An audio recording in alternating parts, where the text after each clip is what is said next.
Now, last week, I asked you the question, what is the function of a gate? I know, I ask great questions on a Sunday morning. This week, I've got a new question for you. So you should all have a sheet. And on this sheet, this person here is going to be a shepherd, okay? So I want to ask the question. Let me just check that I've turned this on and this is working. Did I do that myself? Yay, okay. I want to ask the question, what makes a good shepherd? What makes a good shepherd? Have a think. If you're someone that needs to chat to someone, have a chat. Write down on your person and around your person. You can add some hair and a hat as well if you want. What makes a good shepherd? What makes a good shepherd? Have a think for a minute. Get your answers. And I'll ask you what you've said in a moment.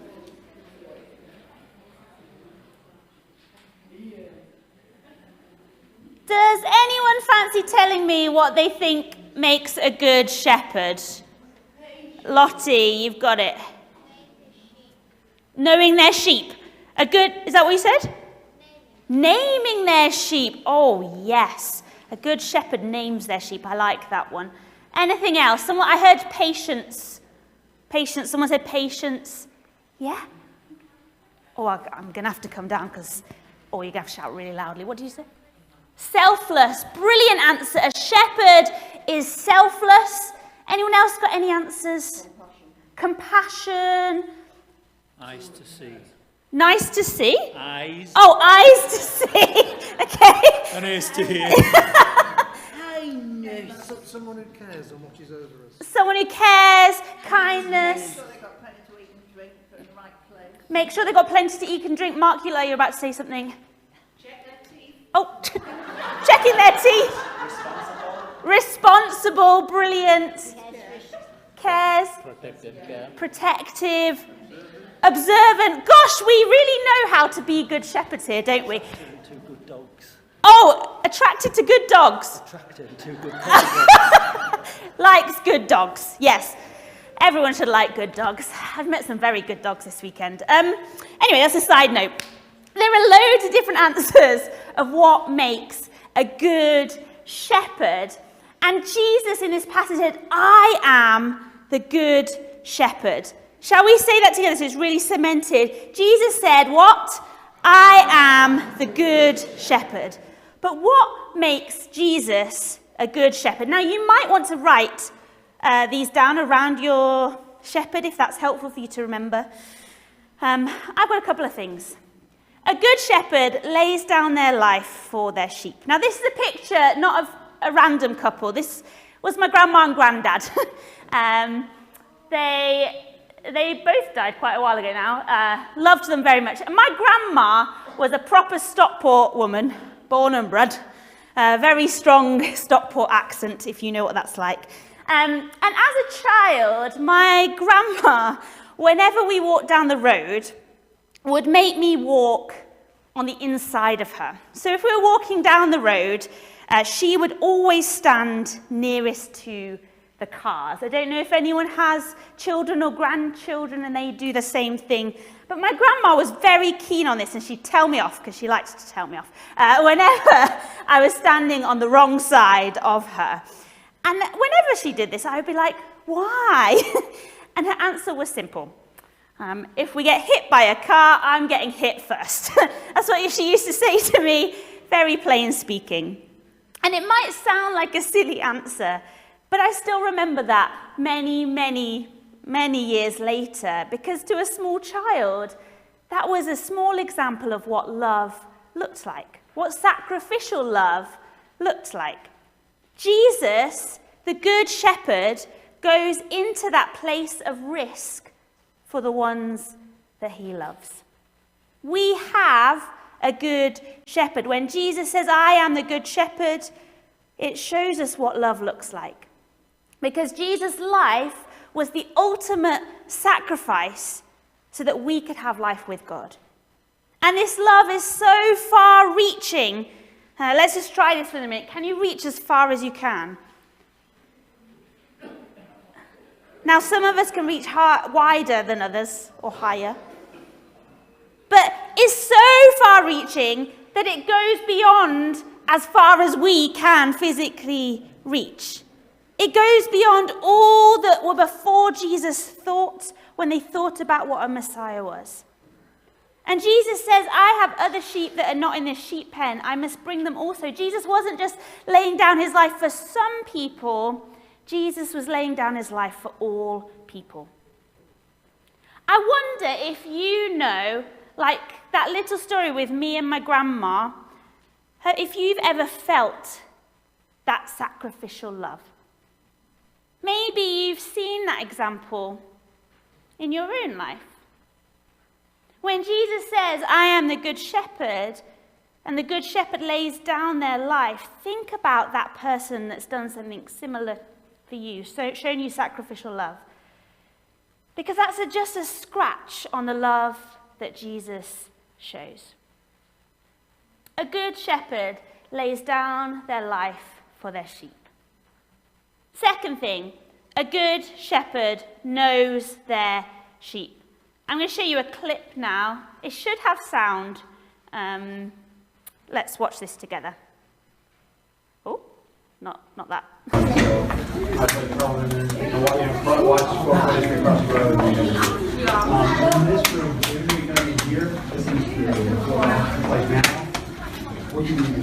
I would say if I put the lights down right here. Is this right to feet? Thank you. Thank you very much.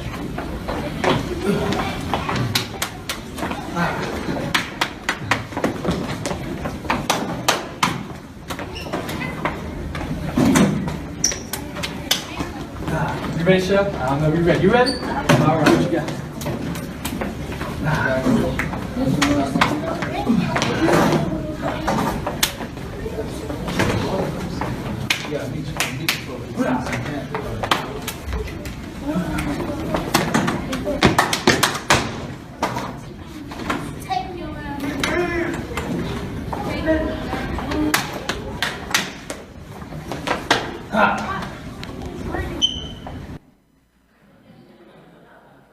This clip.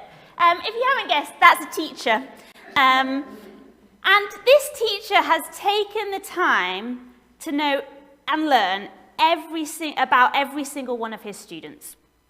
He has learned, I'm sure together, their individual handshakes. And he doesn't miss a beat when he greets them. And the ones that clearly don't want as much of a complex handshake, he doesn't force them into that.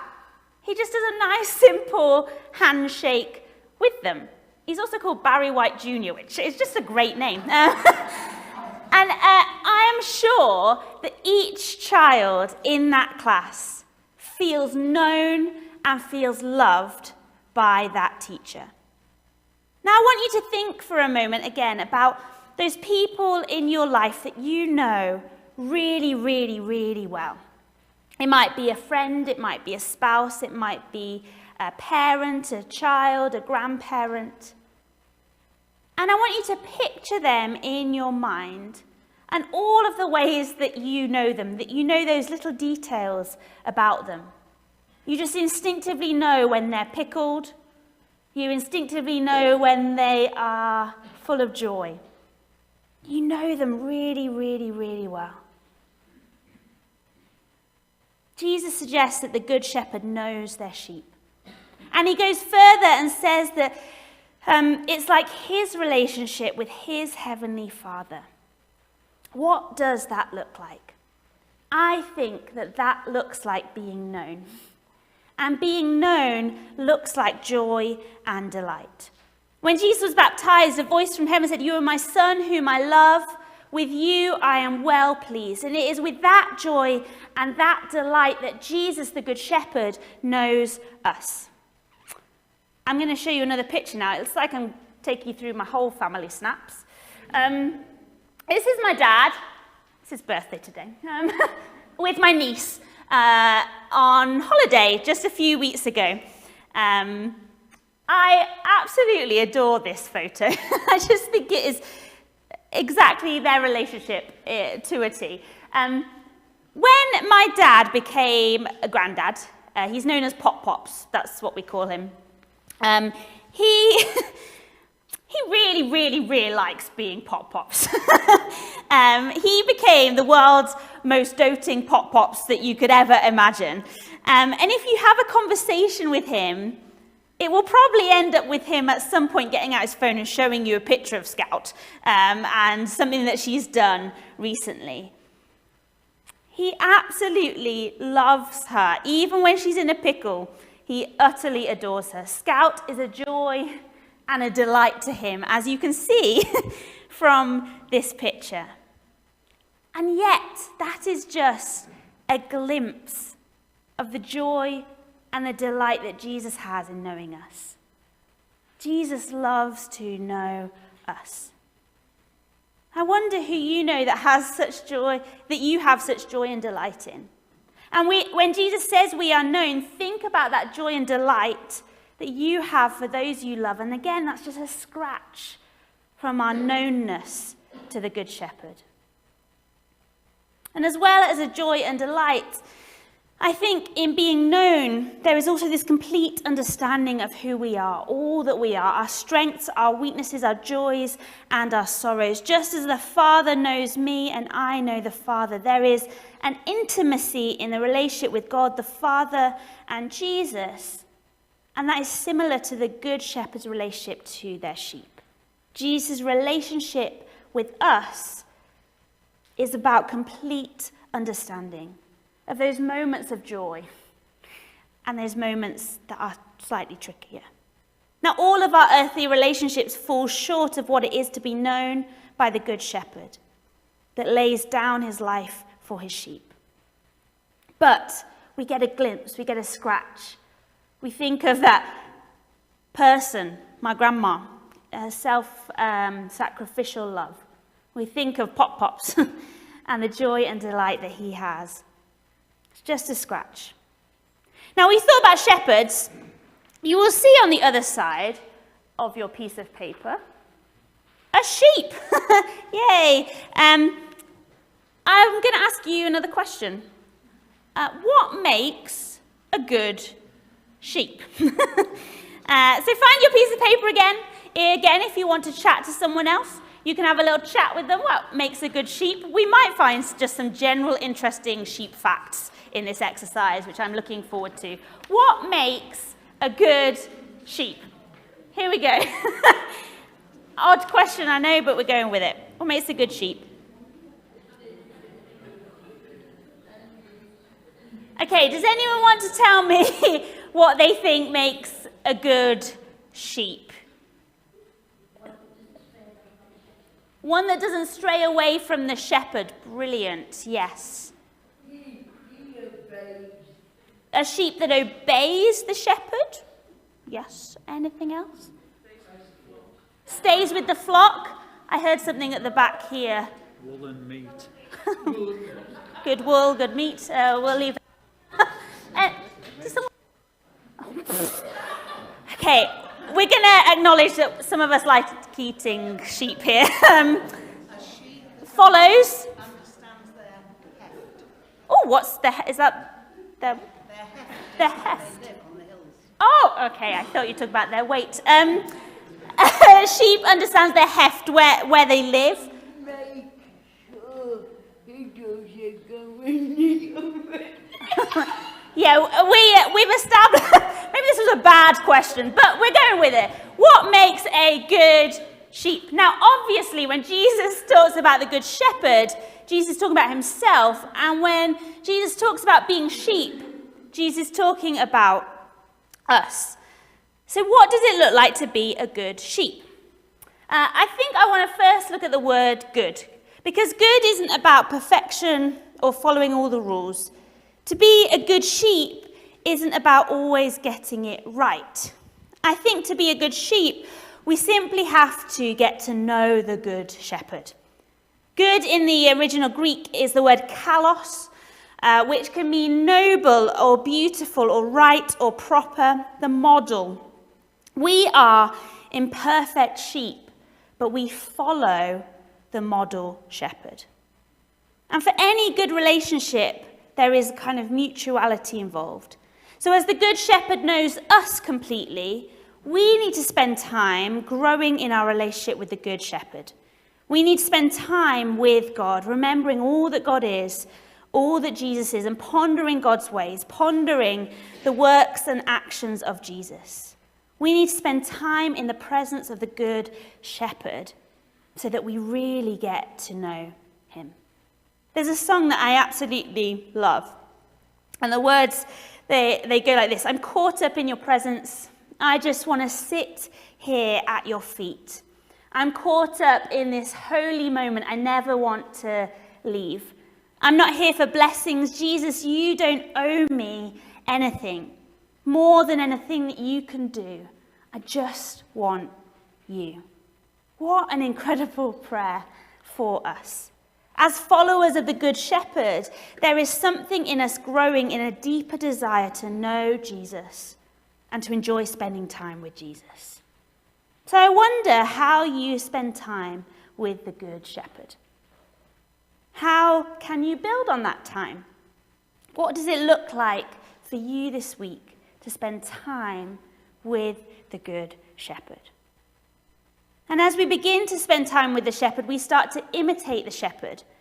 In 1 John 18, it says, "Dear children, let us not love with words or speech, but with actions and in truth." What does love in action look like? Well, it goes full circle. It looks like surrender. It looks like putting one another first. It looks like laying down our lives for one another. And we can only do that well when we know the Good Shepherd and the Good Shepherd knows us. So this week, I want to encourage us to get caught up in the presence of the Good Shepherd, to sit at the Good Shepherd's feet. Let's know that we are completely known and loved by the shepherd, and let's imitate that love with our actions. And so I thought before we finish this time together, we're just going to do that now. I'm going to play this song that I just mentioned. And for some of you, you might just want to listen to it, watch it. For some of you, you might want to use that as a prayer that says, Jesus, I want more of you. Can I have more of you? For some of you, sitting is not very comfortable and you might want to lie down as you do that, or you might want to dance, or whatever way that you can connect with God in this moment. This is an opportunity for each one of us to take our own relationships with Jesus seriously and to spend time with God. And if it's not helpful for you, the music, then later on you can sit in silence and spend time with God like that. Well, I recognize this isn't everyone's way, but it's a way. It's a way to engage with God, to allow God to come and be present, the Good Shepherd to come and to meet with us in this moment. So you might want to get comfortable. If that's lying down, that's lying down. If it's standing up, whatever. I'm going to pray and then we're going to watch this and hopefully it'll work. Not yet. So loving God, I thank you that you are here by your Spirit. I thank you that you love to meet with us, that you want to know us more, that you want to know every part of us. You want to know our joys and our delights and our struggles and our pain. And more than anything that we can do, we just want you.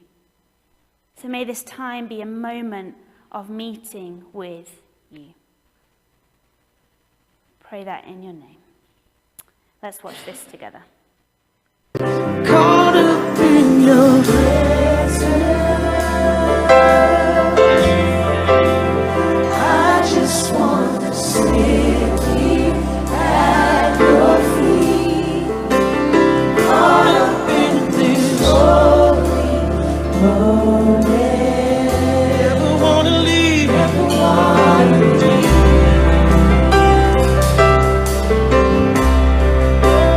I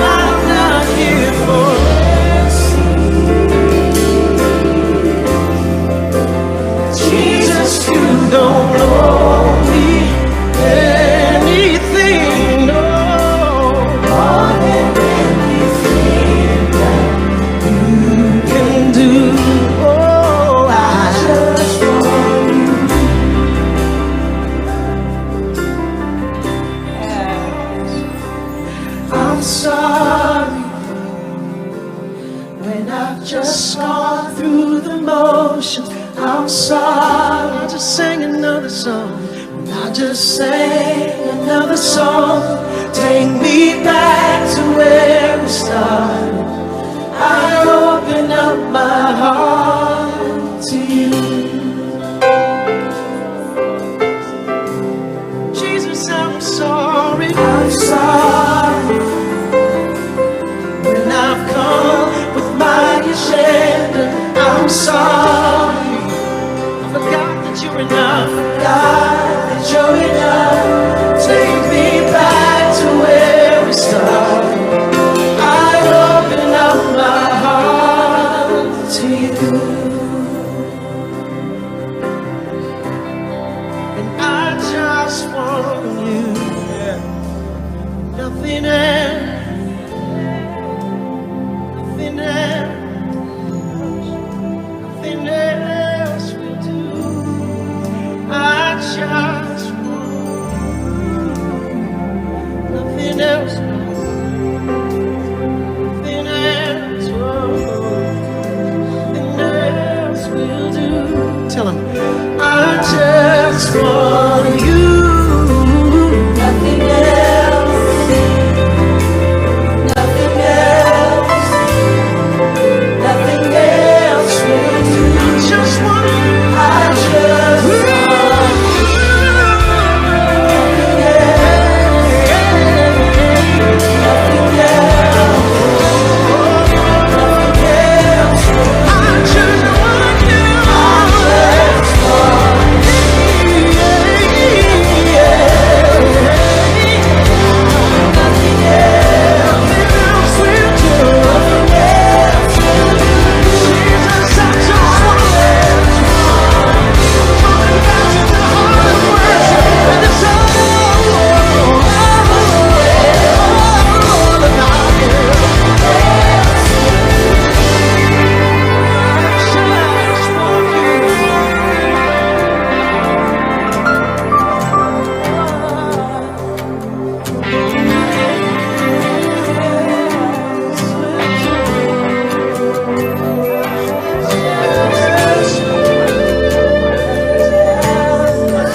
Nada más que tú, te quiero a ti, nada más,